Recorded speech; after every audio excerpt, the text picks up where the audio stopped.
notification that we're recording the webinar for anyone who can't make this session. You would have already seen in the bottom right hand corner you've got access to the chat window, so please use that for any comments, any questions that you've got, and we'll make sure that there's plenty of opportunity to look at any of those questions. Looking at the top of the screen, you should have an icon of a chap holding his hand up, and that's the set status icon. And if you wanted to specifically raise your hand or laugh or applaud at anything that anyone's saying, then by all means use that set status. But just remember, you've got to turn that back off again and clear the status once you've done that. So that will show up next to your name in the attendees list. As we go through the webinar, if for any reason you find that you get kicked out of the meeting, normally it's an internet connection issue. So if you've got an internet connection that comes and goes, is stronger and weaker, then you may find out if you do get kicked out, just pop back straight in. It takes about 30 seconds to do that. If you suddenly find that there's no sound, that you're not hearing anything, it could be that one of the presenters has been dropped out. Very unlikely, but should that happen again, one of us will take over and you'll see that we'll be back within about 30 seconds to a minute. So just hold fire if you suddenly feel that everything has frozen. But if you do get kicked out, then just pop back in and you'll be able to pick up from the recording that we'll send you at the end of this webinar. Okay, let me just advance some of these slides. Oh, let's go back. We are absolutely delighted today that we've not just got one fantastic presenter, but three for the price of one, which is even better. So we've got Sven, Bryan and Doug, all from Sitting Guilds Kineo. Gents, you're welcome to say hi at this stage, just to make sure that everyone can hear you. Hello.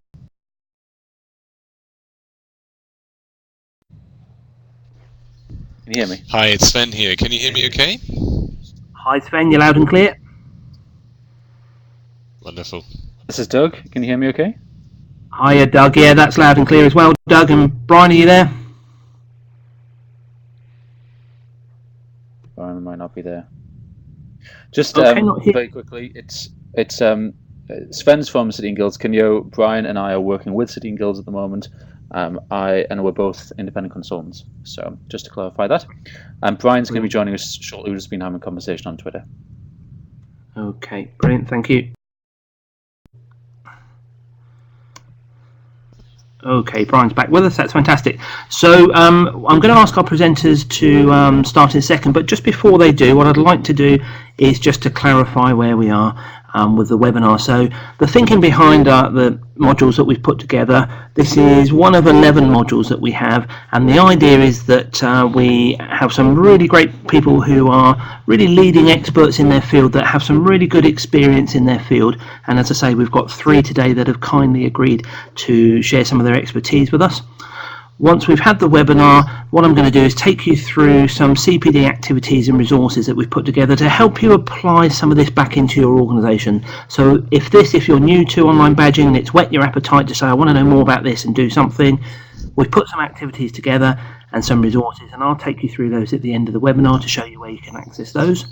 All of that's free of charge, and the deal is we would ask you, if you found something of use, then to go back onto the Learning Futures site and to share your experience. So either as a result of the webinar or the resources or activities or all 3 of them, you might say, well, I've done that, I've tried this is what we did, and this is what happened. Brilliant. Share anything like that, absolutely fantastic, and come and join that community of practice that we've got on the Learning Futures site. Okay. As I mentioned, this webinar is part of a series of 11 modules. You may well be aware of these. Those that have already been delivered we have recorded just as we are today, so you'll be able to access those and play them back at your leisure and pause and rewind, and you will get the recording from today as well. There's a few more that are coming up, so you'll see Line of Sight to Work is being delivered next week, and also we have Instructional Design is on next week as well. So if you find today's useful, then please feel free to come back again. So the agenda for this session is I'm going to ask our presenters to start their presentation in a second.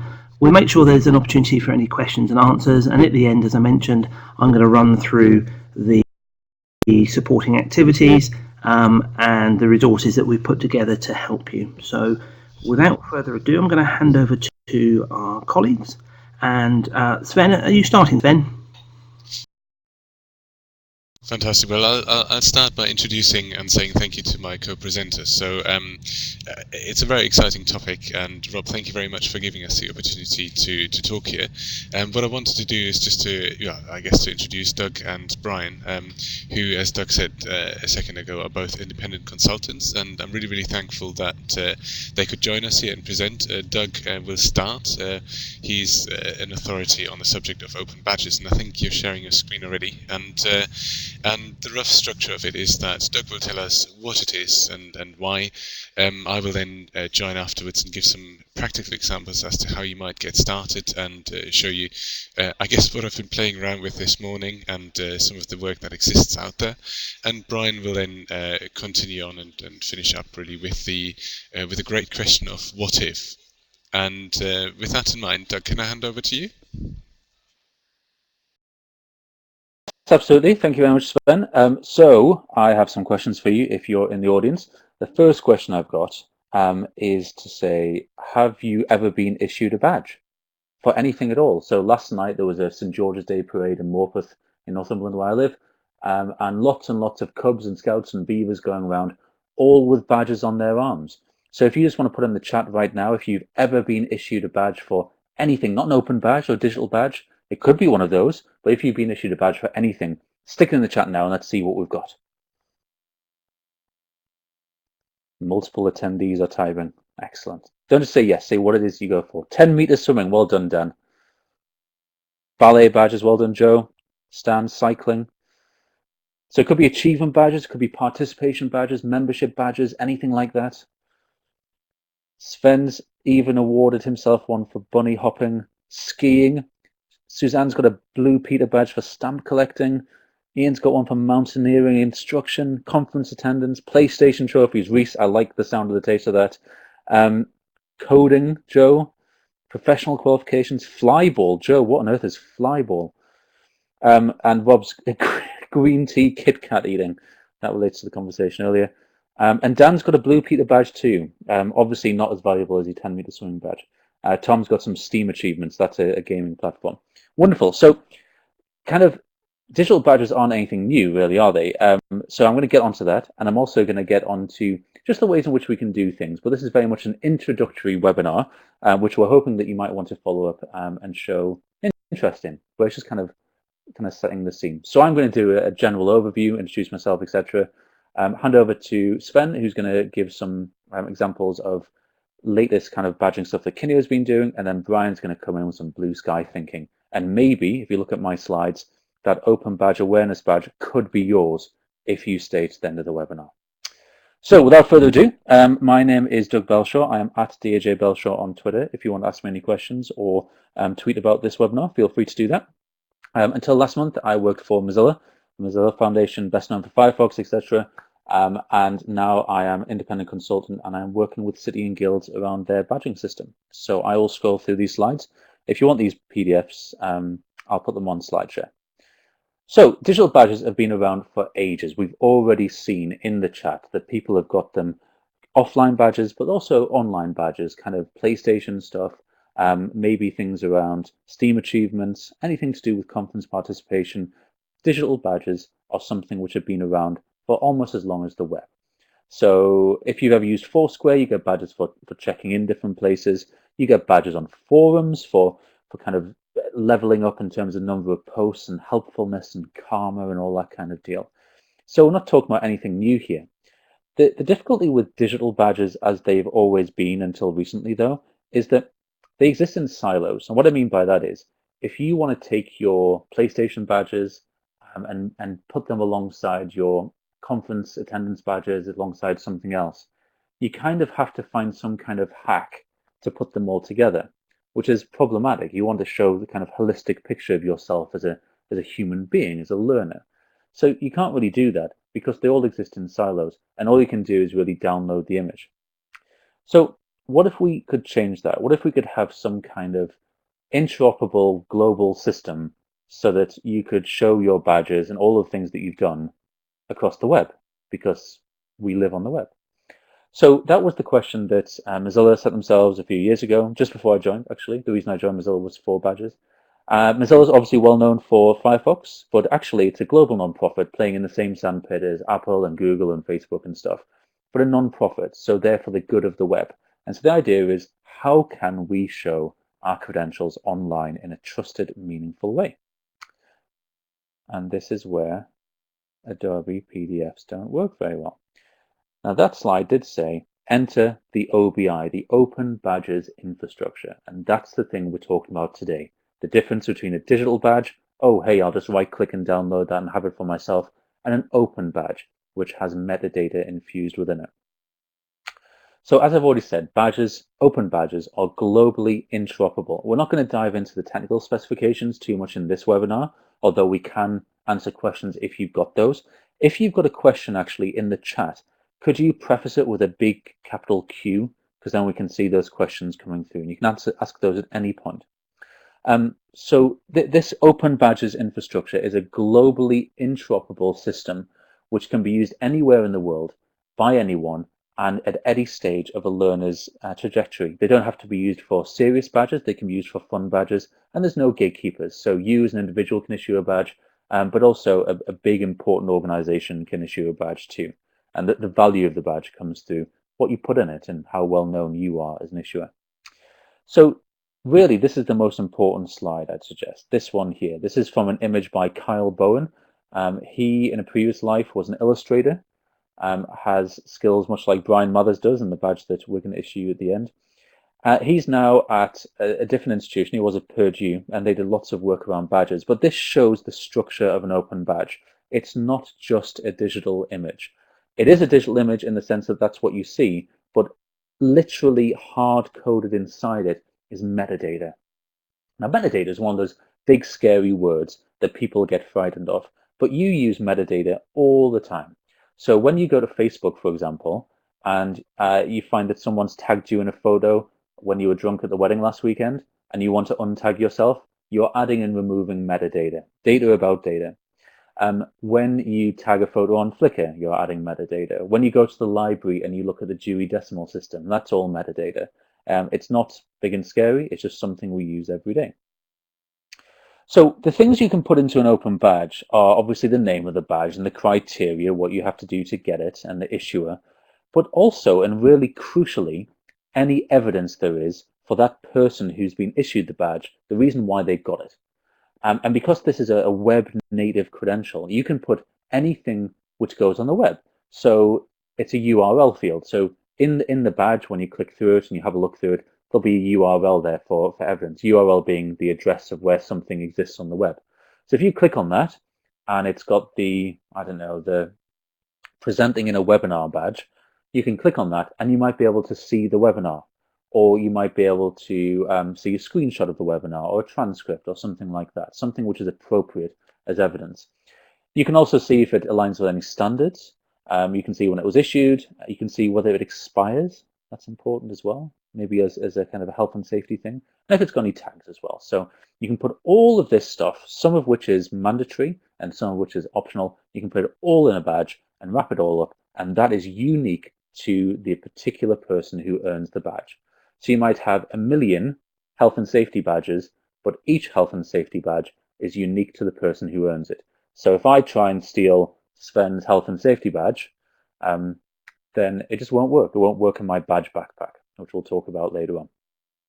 Okay, I'm going to pause very quickly in case anyone's got any questions there, because that was a bit quick.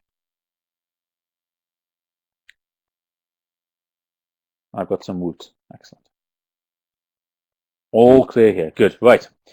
So here's how it works in terms of a workflow perspective. And if you want to see this diagram again, it is on the Open Badges website, which is just at openbadges.org. So this is how the Open Badges infrastructure, or OBI, works. First of all, there's an individual and they are issued some kind of badge. And this can be issued by anybody in the entire world. So it could be issued by an after-school program, it could be issued by your mate, it could be issued by a MOOC provider, it could be issued by an awarding body, anybody at all. And when that badge is issued to the learner, they can choose whether to accept it or not. So if somebody issued me the dodgy Northern Voice badge, I'd probably reject that one, unless I was feeling especially ironic. But if it's a kind of a positive badge and I want it, then I would accept it and I would put it in what's known as my badge backpack. And this is owned by Mozilla. Huge kind of focus on privacy and not retaining data unless they have to, all that kind of stuff. You put it in your badge backpack. It's entirely personal to you at that point. Nobody else in the world can see it unless they've logged in with your login. Okay. Now, if you choose to, you can put it into some kind of collection and then you can share it anywhere on the web.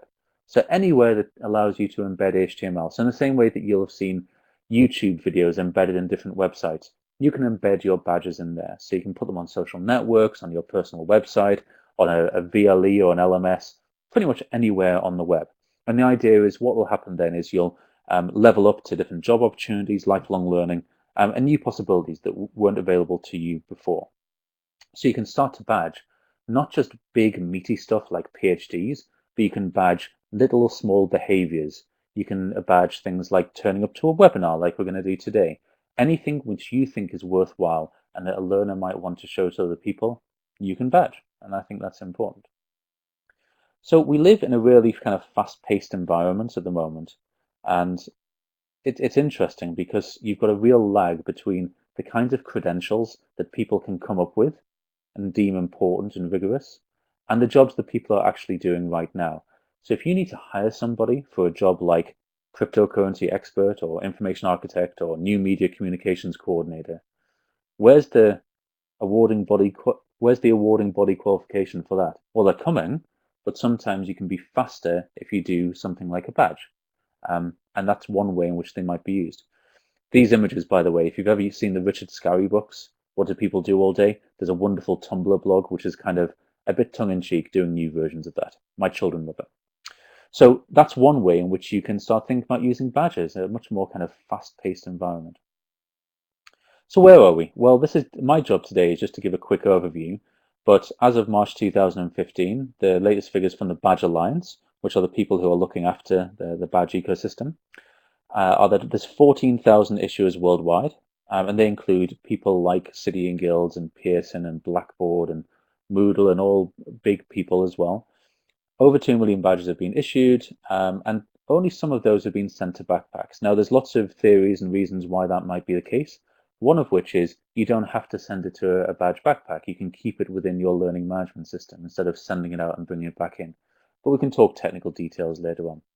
But it's a big growing concern, and even just this week, a big kind of educational technology global body, including and also the W3C that looks after web standards, are adopting this as a standard for the whole web. So this is a big deal and something which isn't going away, which is good news.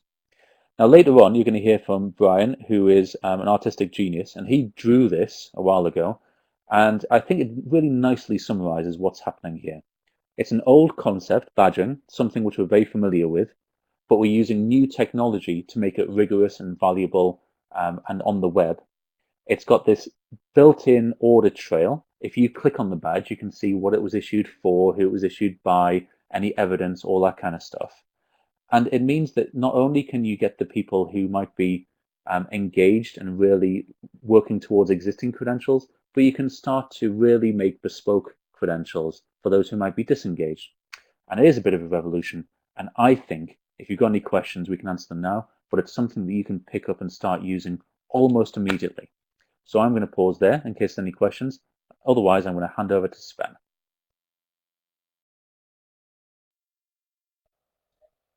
Hi, Doug. It's Sven here. There is a really good question from Stan on the chat, so I wondered if we could look at that. So the question is the choice of what a badge is awarded for important to get right, so badges don't get seen as trivial?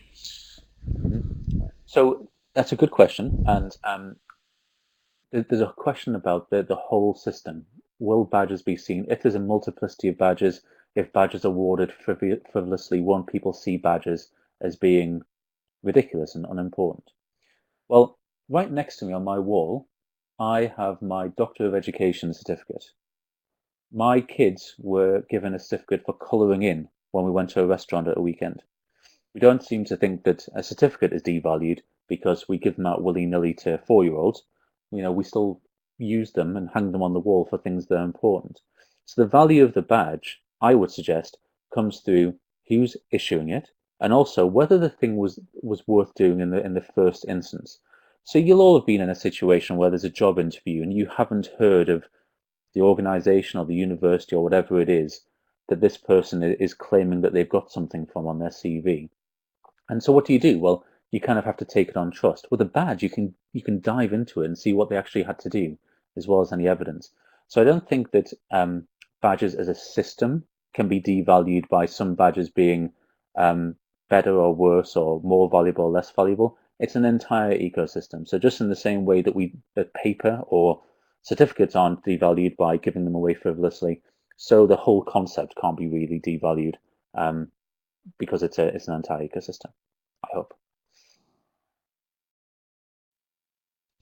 Thank you, Doug. And I'll give an example of a badge which I've created just earlier, and hopefully you will get a feeling for how much value that might be, getting a badge from myself as opposed to from an organization like, Barclays we're going to go into, or City and Guilds as well. So there's a big difference as to who it comes from as well, as far as the individual badge is concerned. But yeah, thank you for that. At this point, are there any more questions, or shall I take over?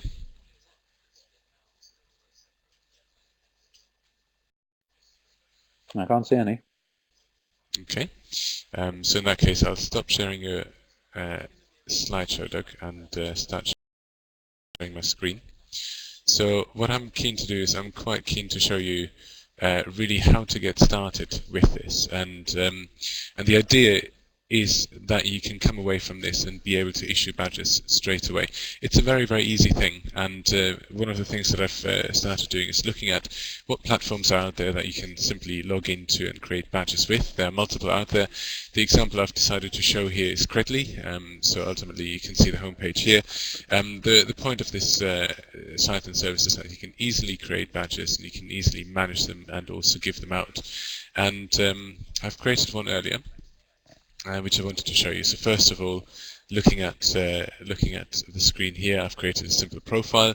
This was done in a very short amount of time, so there isn't very much there to show you. But ultimately, you can set up your profile, and from there you can earn and create badges. And as you can see here, I've got one as soon as I signed up from Credly itself as an active member. That's very nice to achieve. And then I thought I'd like to start straight away by creating one. I've got a badge here, so which is the bunny hop badge, and that's the one I'd like to go into and show you in a bit more detail. So the first thing is, how do we create one?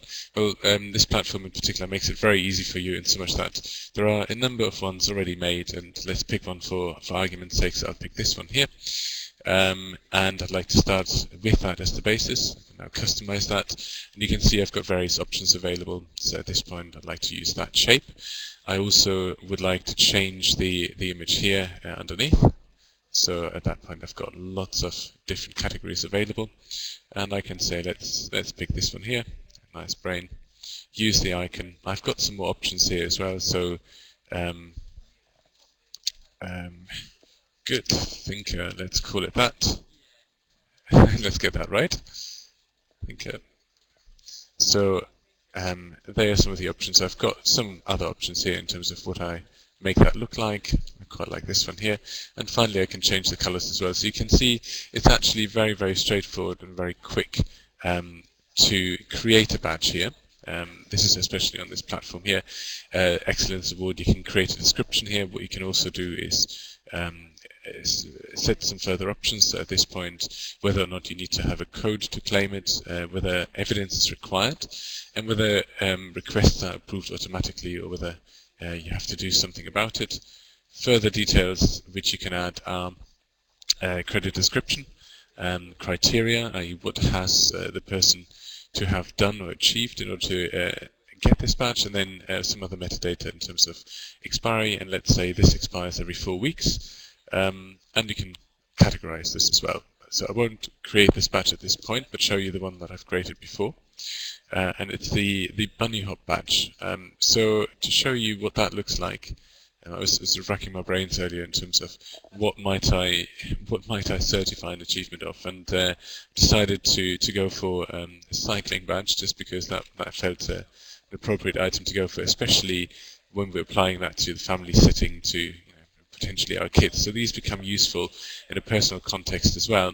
So in this case, I've said, okay, you must be able to bunny hop over an obstacle 22 centimeters high, and that expires every year, so you have to redo it then. I'd like to show you as well how I've effectively awarded that and how I've put that into my account. I'll come to that later on. But before I do, I'll just mention that there are other systems out there that make it relatively straightforward to issue these. So this is one that Doug also mentioned, the Badge Cup. Relatively straightforward. You see there isn't very much data that you have to add. It's quite quick to do that. And the other thing that I then wanted to go into is what does that look like from an employer's point of view, especially with City and Guilds Kineo. We've worked with very many large organizations, and Barclays is one of them. So Barclays have got a system which is called the digital driving license, and we're involved in that as the badges are endorsed by City and Guilds. Just a disclaimer here, we haven't created those badges for them. Barclays came to us with them already created, and you may have heard about the program here. I'll just quickly show it to you. This is it. So when you go to it, if you want to follow up, digitaldrivinglicense.barclays.co.uk is the address. I recommend you have a look at it. It's open to the public. All you have to do is sign up for it. It's a free account, and there's some very good content behind it. This, I believe, is an award-winning program as well. And as you can see here, there are quite a few packages underneath for which you can earn badges and also get content. So especially with regards to having a digital driving license, it contains items like online safety, security. One topic I found very interesting is keeping children safe online, hardware, mobile devices, etc., etc. There's a fair amount there, and the way it looks when we go into it is this way. So this is me having signed up for an account. I've earned a few points, and I've tried a few items here. So Google Foundations, I didn't do all that well in. Keeping children safe online, a little bit better, which is a good thing. And then Beginner's Guide to the Internet, I did relatively well. I've claimed a badge for that. And the format of these, very, very quickly. So if we're going into one of these items here, and let's pick any one, Digital World, what you get is an online test. This is now not associated with a badge, but essentially what happens here is I get asked a few questions. I won't have time to read them here, but ultimately you go through, you get a number of questions, which you then try and work through. And I'll quit that at this point and show you what it looks like when you get to a point where you can claim a badge. So this page here shows you I've got through the subject hardware and mobile devices. I've done well enough to earn the badge. So there are 4 chapters involved in this, and I've passed them, which is why I can claim my open badge. As I'm going to click on this, and remember, I'm not a Barclays employee. I'm just somebody who's signed up there today, so you can do that today or anytime as well. I can download my open badge, which is essentially downloading that image file with the metadata baked in that Doug mentioned. And this is now my hardware mobile device badge. I can have a look at it. And there it is. Visually, it's essentially just an image, but there's metadata behind it, which keeps it safe and makes it only applicable to me. What I'd like to show you now is just what does that look like to adding it to my Mozilla Backpack. So Mozilla Backpack, same thing applies here. You can go and sign up for one. It's entirely free, and this is a trusted resource where you can put your badges. So what I'll do is I'll click on upload. I'll have to choose my file, go on to the downloads, and I have the beginner's badge. This is the new one, which I can open. So I will upload that to my backpack. And there it is. So hardware and mobile devices. It's a badge I can look at, and here you can see some of the data and metadata assigned to it. So it's from the digital driving license from Barclays.co.uk. It's about hardware and mobile devices, and there are certain criteria which I can see, and also when it's been issued. This would not go in were I to try and get one of Doug's badges or one of Bryan's badges. What I can then do with this is I can create collections, and in these collections I can decide what I want to put in there. So I've created one before, which is called digital credentials, and I can drag this item in here. And now I've got 3 badges in that. It's a public link. At this point I've decided it's public. I can stop that from being visible. But if I wanted to, there's a link to it which I can go to. I've got that open in a different window as well. So I shall quickly go to here. You see, currently, this is the page which I hadn't refreshed before. This is Sven's digital credentials. I've got the beginner's guide to the internet, software and operating systems. And previously I put the bunny hop item in there. I have removed that though. And if I refresh this page, then you will see it now contains the 3 badges that I've earned from the digital driver's license. So this is one example of how Barclays use it for their internal staff, but also made that available to the public, so anybody is able to go and earn these badges. And as you can see here, to display them as well. So that gives you an insight into that. The other thing that I wanted to quickly look at is so this badge I've awarded myself for bunny hop achievements. I've also got that in my collection here. I can essentially create a new collection by doing this. There's a new collection there. I can call that sporting achievements, or rather spelling achievements. Create a public link for that.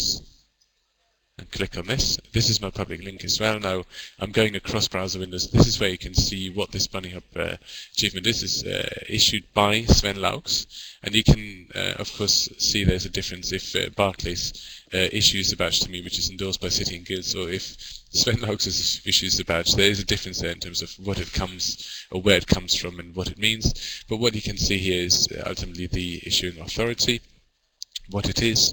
I've put a description in for clearing a 22 centimeter obstacle. I can see the criteria. This is when I click on that, I will get back to the Credly site. Give it 2, and I can essentially find out a little bit more.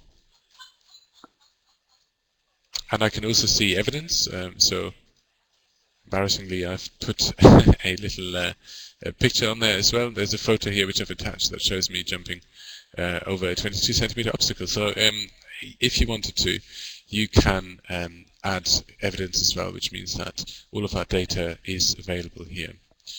And just to take it a little bit further, so we've had a very brief look at what are the things you can use. So I've looked at Credly, there are other ones available. I've shown you Barclays, the digital driving license is something you can get access to straight away, and also what the backpack looks like. And I just wanted to follow up with one more thing, in so much that many of you may have access to Moodle. Essentially what we have done, or what our joint venture organization has done, called Total Learning Solutions, they have applied for a grant and been able to put open badges into Moodle. So it's available in Moodle, and it's also available in Total, which is a commercial distribution for the corporate sector. And what I'm looking at here is our Adapt Learning community site. It's based on the standard Moodle, and as of version 2.5 of Moodle, you can also create badges in Moodle. So currently, this is a community site, and what I've set up here is a badge for helpful community members, and really what I'd like to do with that is to award that to people who help other members in the community here. What I can do is edit this badge, so you can see there's some overview and edit details. So in this case, I've named the badge. I've said what this badge is for. I've uploaded an image, and that will hopefully get a little bit better. But we're really thinking about using it, and then saying who issues the badge to the Adapt Learning project, and what the contact details are. The badge expires, so I can say, well, it is active for 12 weeks and then expires automatically, and people can show that on their profile. So that just gives you a very quick insight into Moodle is able to do that. I can also create some criteria for this badge. this is now specific to Moodle, so I can either say this gets manually issued either by manager, non-editing teachers or teachers, or by all of them. So it's possible to set some rules as to whether only one person can give that badge, or one person of one role can give that badge, or whether you have to have multiple people approving it. Or you can set this on the basis of completion of courses, or ultimately the profile completion. That's a specific use case if you want to get people to add their data to this site. And that just gives you a very, very quick insight. What I'm really keen to do is just to answer any questions as and when you have any about these systems in particular. Please do feel free to contact me or to put questions onto the chat here. And with that in mind, I'd like to hand over to Bryan.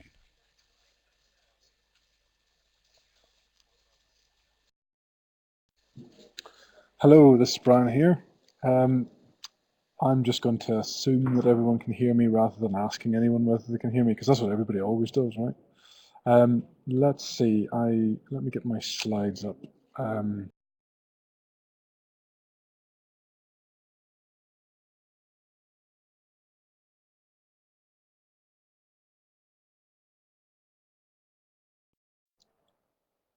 Okay, so I thought I would try to just think about the future of badging, and I do think about this quite a lot because I just see so much possibility, I suppose. But I thought I'd just try to bring some of that to life a little bit. And whenever I try to bring something to life, it invariably involves drawings and pictures, right? So you'll have to bear with me because some of them are crazier than others, right? Anyway. And I suppose I just declare a sort of a special interest here. Obviously, I used to run a company called Learning Assistant that was sold to Sitting Guilds, or acquired by Sitting Guilds, and the whole journey of Learning Assistant was I suppose all about evidence, criteria, and audit trail.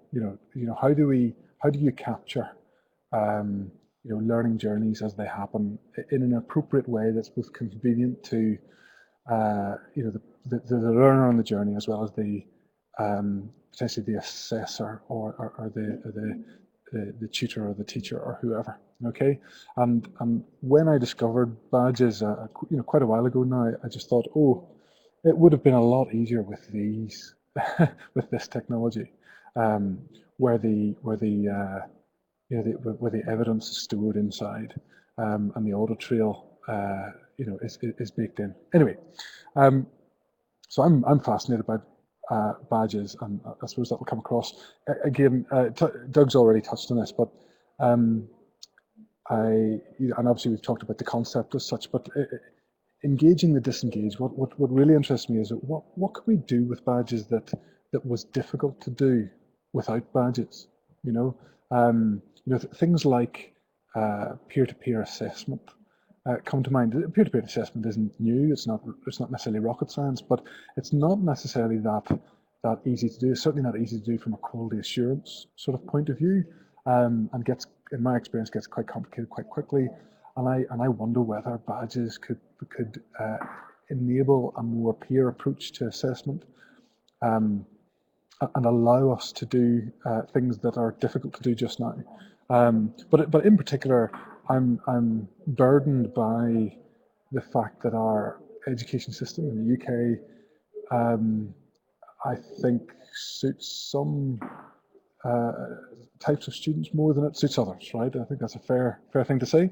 And therefore, in terms of those students who aren't so easily engaged, maybe, or who aren't, find it more difficult to focus, or who, in terms of whatever is going on in their personal lives or whatever else, in terms of reaching them and helping them learn, how could badges play a part in that? And if that's a proactive approach, then reactively, how could we learn from the journeys that learners went on? The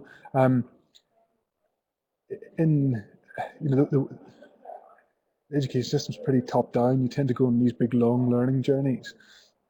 If the game was changed to, from a long journey to lots of short steps, and which sort of opened up a landscape of travel of direction, a direction of travel. Sorry, then what could we learn from how students learned in terms of what badges they did when, and that's what that last bit's trying to get to, is how could you tailor the experience based on what previous people did. And of course, look, Amazon have been doing this for years, in terms of the commerce and buying. Anyway, I think you get what I mean. If you don't, you can post in a question or contact me on Twitter. Anyway, so this is a typically crazy slide here, but this is what I see the opportunity as, because formal learning, really important, but the mass of informal learning that I think doesn't get recognised and deserves to be recognised is I think is up for grabs, and I think that was the big opportunity for open badges. It's I suppose it's how you do it is maybe the key. I wanted to just sort of maybe bring this to life a little bit, more from a sort of a workplace sort of environment, I suppose. This is some work I did for the Badge Alliance, and if anybody has connected with the Badge Alliance, a thoroughly decent set of people involved in the Badge Alliance.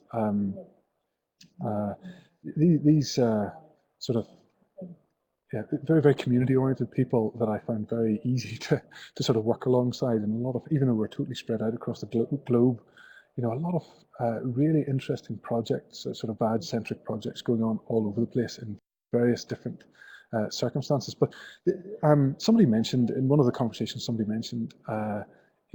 this idea of a sort of a workforce pipeline, and I suddenly saw sort of this, and I tried to articulate it in this sort of bit of a crazy drawing, but the idea being that how could badges be used at various different stages of someone moving into and through an organization. So in terms of even getting in through the door and sending in an application and maybe being able to describe yourself in terms of your achievements in a better way than you can with a CV. That's a very obvious one, I think, and I think there's a lot of time and effort being spent on that one in particular, but maybe some of them aren't as obvious. I also thought about the next one along, sort of onboarding and compliance. And I don't know if you've ever done sort of compliance training. It can be some of the driest sort of stuff. I wonder how that could be brought to life with being sort of chopped up into chunks, but where these things sat alongside other things you were learning as you progress through a company, and moving on to things like your own professional development, how we I suppose how an organization might decide to reward whether someone's performing or not, and in terms of what they have achieved throughout the year and how big their bonus might be. Well, I could see badges being used in that environment really quite nicely, in a way that I think companies struggle with this sort of stuff, because it invariably ends up with sort of sentences and paragraphs and all done at the very end, rather than stuff that you recognise as you go through. And especially adding into that mix a sort of a more peer-to-peer approach, I think that also gets very interesting, rather than a sort of a more top-down approach. Team formation in terms of skills gaps. How do I put together the right team of people for a particular project? Could I use badges as an indicator of how a team might fit together? And even I suppose how could I even reward some of the stuff people do by themselves, that again, it's the sort of stuff that doesn't really get rewarded, but where they take the initiative and do something for their corporate community. Anyway, the bottom line was I could see tons of applications for badges. In fact, the more I look, the more I see badges as solutions to problems all over the place. But um, there's a problem here, and the problem is a tipping point for the recognition of the value of a badge. Okay, and again, that's something that City Guilds is very much committed to, being part of that tipping point, being part of that recognition of what these sort of micro credentials are. Let me nip forward to my next slide. Now, this is where it gets a bit super crazy. This is my Saturday Night Fever slide. Okay, and I suppose what I'm the what if I'm asking here, and I'm called this the sort of the digital skills sandwich, and maybe I should explain what's going on here. I thought of a layer at the bottom, right? Sort of the low piece of bread, built on the work that Doug has done at Mozilla, which I think is superb, which is the web literacy map, or the digital literacies map. Because the power, I think one of the real advantages of badges is, well, what do they map on top of?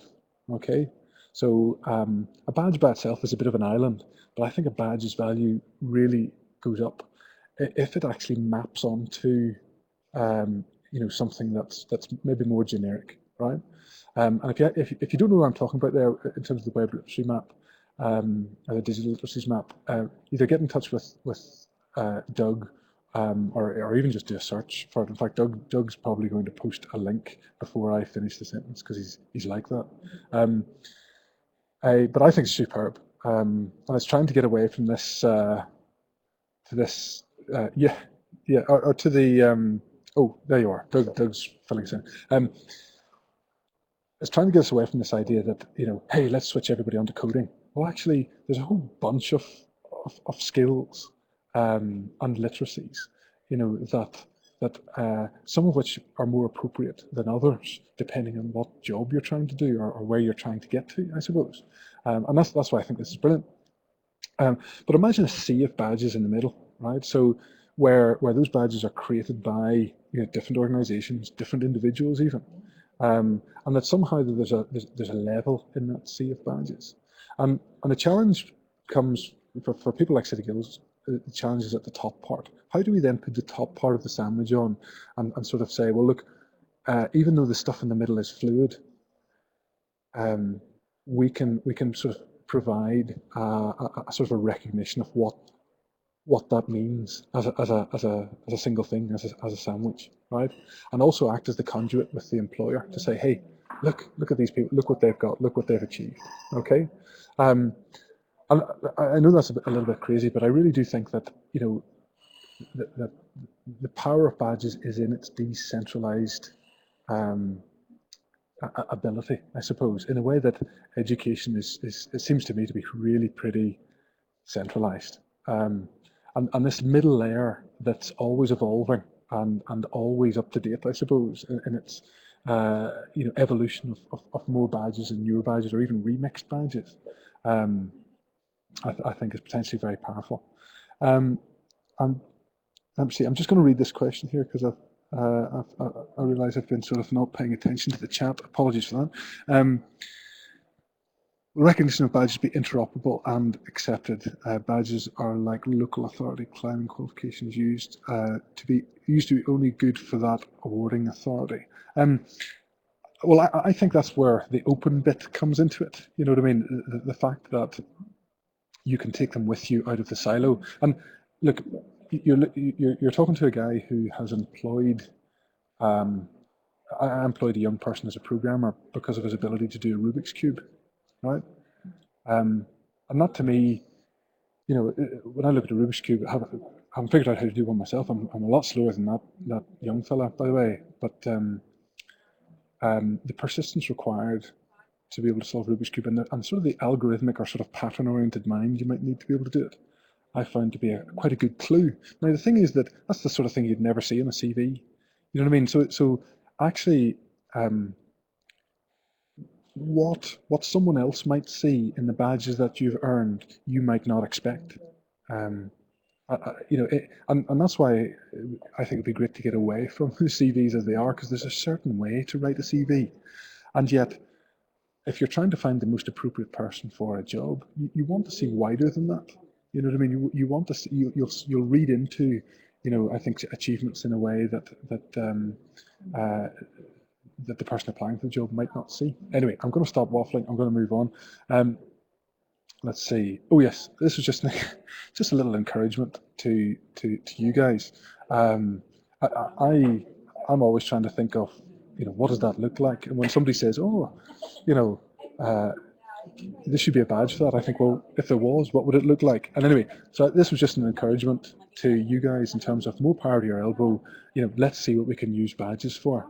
And I'm going to close with with this little drawing, which is where I think we are. And it's this quote from Maynard Keynes, which you might have seen before. But the difficulty lies lies not so much in developing new ideas as escaping old ones. and I think that sums up where we are. And just another quote from Bernard Bill, who does a lot of thinking on open badges as well. But open badges being the alternative energy of the credentials world, I think that's the opportunity. But actually getting there, there's quite a good parallel there with alternative energies. It takes time and it takes a tipping point. Yeah, I'm not quite sure when that tipping point is, but even just in the last month, the amount of news that I've been aware of regarding different organisations adopting open badges, I've been amazed at.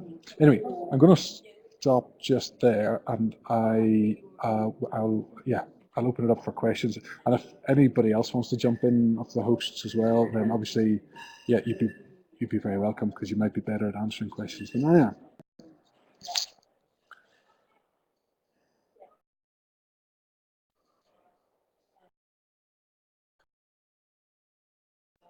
That's great. Thank you, Bryan. It's Sven here. So I think at this point it's probably the right thing to do to hand over to Rob and see what comes next, really.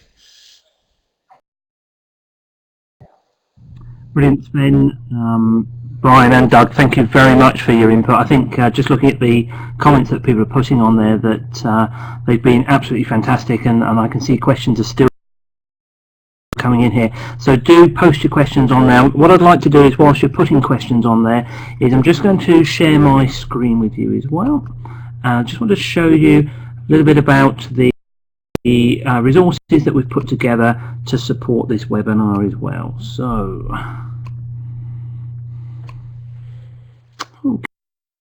okay, so we're back onto the Learning Futures site here, and as I say, keep putting your questions in there whilst I'm showing you.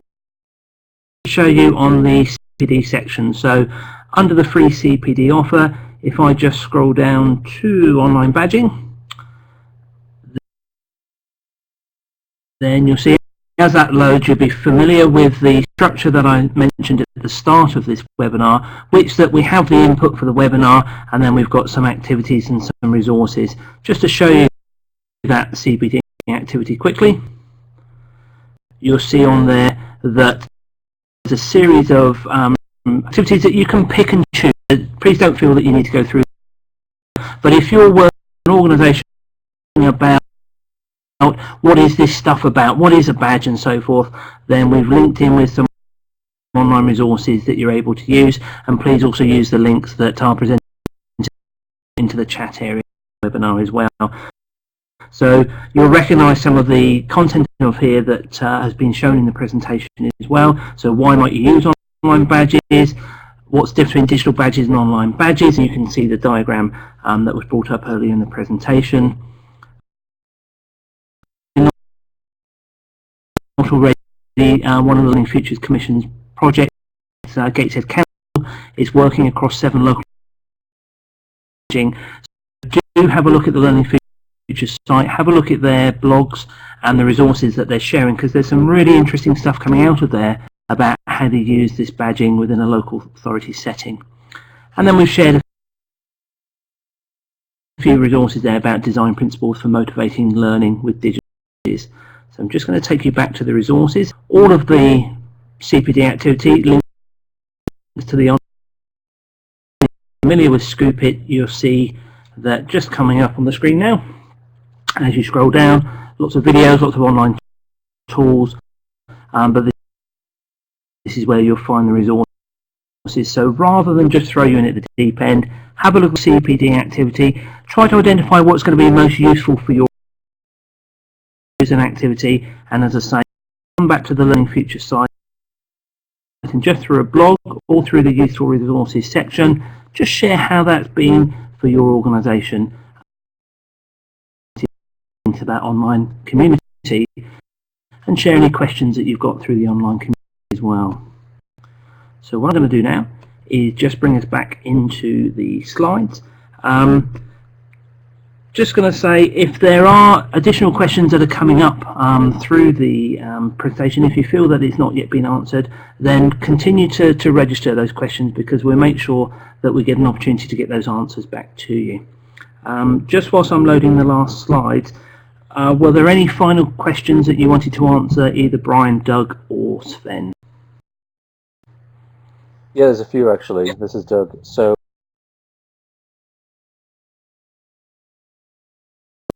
there's one around, well, why can't people just fake it? So there's the thing which I mentioned before, like people being, someone specifically asked, why couldn't you self-issue a badge that you pretended was from, well, just use my example before, my doctoral certificate from Durham University. Well, first of all, I could fake that certificate. It has got a hologram on, I guess, which will make it slightly difficult.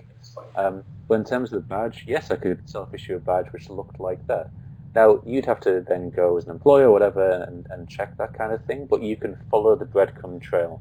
So if you're an institution, you have to decide how you're going to do that. Like, are you going to have it so that when someone clicks through, it has a list of everyone who's ever been issued that badge? You could do that. And that could be behind some kind of login. There's many, many ways you can do this. But I guess what I'm saying is that because a badge has baked into it metadata that you can follow straight away rather than having to make a phone call based on a bit of paper, I'm not saying it can never, ever be faked. But, you know, no, that'd be stupid to make that promise. But it's certainly got more rigor built into it as a system than bits of paper flying about and in dusty desk drawers. Another one is about recognition of badges, and that's absolutely true. And that's a chicken and egg situation where employers go, oh, what's this thing? And you say it's a badge, and then the reason why learners don't want it is because employers don't recognize them and stuff. And what I'd say is that it's worth gearing up for 2016 and onwards, when that's going to be less of a deal, through lots of work that's going on through the Badge Alliance and elsewhere, City and Guilds, and I know Pearson and lots of other issuing and awarding bodies are exploring at the moment. I'm talking to the Scottish Qualifications Authority. So it's going to be one of those things where, because industry bodies are going to be issuing badges, employers are going to have to start noticing them as well.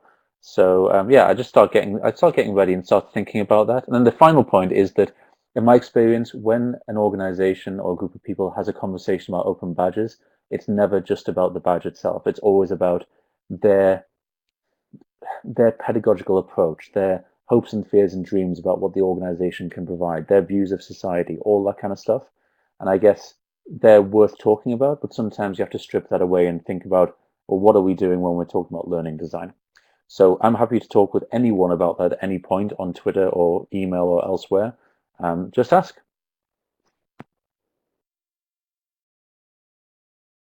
Brilliant, thank you, Doug. And once again, as I say, on behalf of the audience, can I just say thank you to Bryan, Doug and Sven for a fantastic presentation, and we really appreciate sharing your expertise and your thoughts around this subject. So what I'd like to do then is, we're coming up to close on the hour. We're going to start to bring the webinar to a close. You will find that the recording is going to be sent to you. And I'm going to ask, just before you leave, let me just bring this poll up. Hopefully you can see that there's a poll showing in the middle of the screen. Just going to run that one.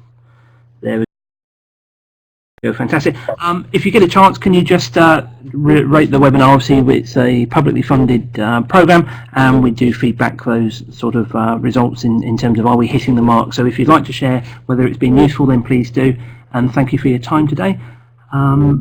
absolute brilliant session. Really, really great session. So thank you, everyone, and I hope you have a fantastic rest of the afternoon and weekend.